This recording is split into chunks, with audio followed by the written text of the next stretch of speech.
Since then she has called me in the evenings to talk and has accompanied me on outings and events.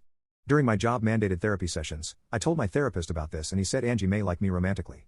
Now I'm not insecure or anything, it's just that physically I am fit, but I'm short at 5 feet 7 inches. And I generally have a colder and more stoic personality towards people who aren't close to me. Angie on the other hand is taller than me, 5 feet 6 inches but 5 feet 9 inches in heels, is gorgeous, and has a very bubbly personality, so I put the idea of her liking me to bed. So really what I'm confused about is why she keeps wanting to hang out for free. Don't get me wrong, Angie is a great woman to be around, but could this be a tactic used by escorts to keep men on the line, or could she be in trouble? Update. So I read a lot of your comments about how Angie might like me, and I took the night to think about all our time spent together without thinking of her as an escort. In the end, I'm sure a lot of guys can relate, I had the realization of mother effer. She was hinting the whole time. And what made me realize was that after around December we started doing more mundane activities. For example, I was taking my niece and nephew mini golfing and she wanted to come along for that. Or how every other Friday she would come over and we'd just get high and watch random movies and videos after getting the munchies. Or how for the past month or two she'd give me a peck on my cheek after we hung out. I thought she was just being nice. As for my feelings, I've never had a crush or romantic feelings for anyone, so I wasn't sure what it was even supposed to feel like.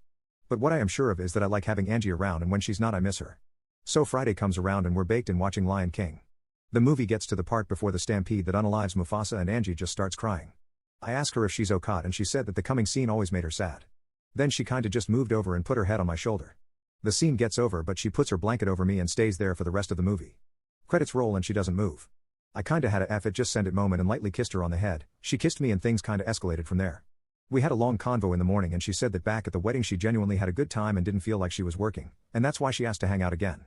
As we started hanging out she started developing feelings since I kinda just treated her as I would anyone else. I didn't think this was a big deal, but for her, it was, and a lot of things that I did that I saw as common courtesy, giving her my coat, helping her into my car, etc., were acts of kindness in her eyes, even though that's just how I was raised.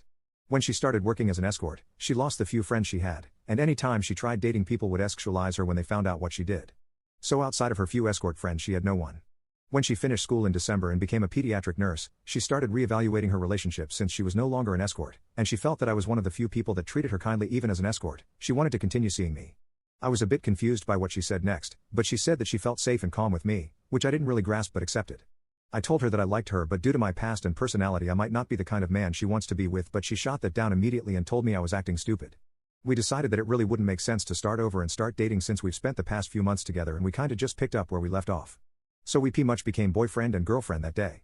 The past 2 weeks have been really good. While I'm still getting my bearings straight and processing my feelings, Angie has changed quite a bit. She's a lot more emotional and likes being held a lot. Like if I'm just laying on the couch, she'll walk in and yell huggies. And lay on me. It's a bit different for me since any sort of intimacy outside of intimacy is completely foreign, but I do like it. She's also does a lot for me, like one time, she slept over and I had to throw on a suit for a meeting the next day. I wake up and go in for a shower, and when I come out, not only is my shirts ironed but she had a pot of coffee ready and a lunch bag made. Like who just does that? A few days ago I even met a few of her escort friends, and guys seriously, don't judge anyone for what they do because her friends were some of the nicest people I've met. While I used Reddit she turned to them for advice about me over the months and they were all nearly in tears when they heard about us finally getting together. I told my family and friends that I was dating Angie and they all laughed since they thought we had been dating since before the wedding, so some of your guys' joke comments about her being my girlfriend were right. So yeah, things are great between Angie and me. I know I got some work to do to transition into a relationship, but I'm taking it one step at a time. Angie has been really patient and understanding through all of it, and even though she's told me she loves me, she told me to only say it back when I'm ready, and I mean it. But seriously, thanks for all of your guys' help with this. I doubt things would have ended up like this if it wasn't for you guys.